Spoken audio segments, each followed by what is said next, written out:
Ahmedabad airport પરથી પકડાયેલા આઈએસઆઈએસના 4 આતંકવાદીઓની ગુજરાત એટીએસે પૂછપરછ કરી, જેમાં કેટલાક ચોંકાવનારા ખુલાસા થયા। એટીએસના એસપી સુનિલ જોશીએ કહ્યું છે કે ટેકનિકલ સર્વેલન્સની હેડલાઇનની શોધખોળ ચાલુ છે અને જેમાં આરોપી મોહમ્મદ નુસરત મુંબઈમાં 2 વાર ગોલ્ડ સ્મગલિંગના કેસમાં ઝડપાયો છે। ઉપરાંત શ્રીલંકામાં મારામારી અને ડ્રગ્સના કેસ થયેલા છે। મોહમ્મદ નુસરત 38 વાર અને નફરાન 40 વાર અગાઉ ભારત આવી ચૂક્યા। પૂછપરછ જાણવા મળ્યું છે કે અબુ નામનો આતંકવાદી તેમનો ઓર્ડર આપી રહ્યો છે। અંદાજિત 3 મહિના જ અબુએ આ ચારેયનું બ્રેઇન વોશ કર્યું અને હુમલો કરવા માટે ભારત મોકલી દીધા હતા।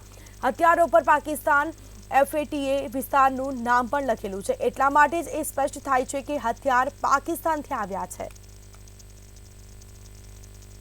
પરંતુ જે મોહમ્મદ નુસરત છે એ 2022 થી 23 દરમિયાન લગભગ 38 ટાઈમ્સ ઇન્ડિયા આવ્યો છે। નફરાન જે છે એ 2028 થી લગભગ 40 ટાઈમ ઇન્ડિયા આવેલો છે। પરંતુ સરપ્રાઇઝિંગ વસ્તુ જે છે કે ભાઈ આ લોકોનો એટલો ફ્રિક્વન્ટ ટ્રેવલ હોતા છતાં જ્યારે ફરવરીમાં એ લોકોએ એના હેન્ડલરના કોન્ટેક્ટમાં આવ્યા એના પછીથી આની આ પહેલી ટ્રેવલ હતી।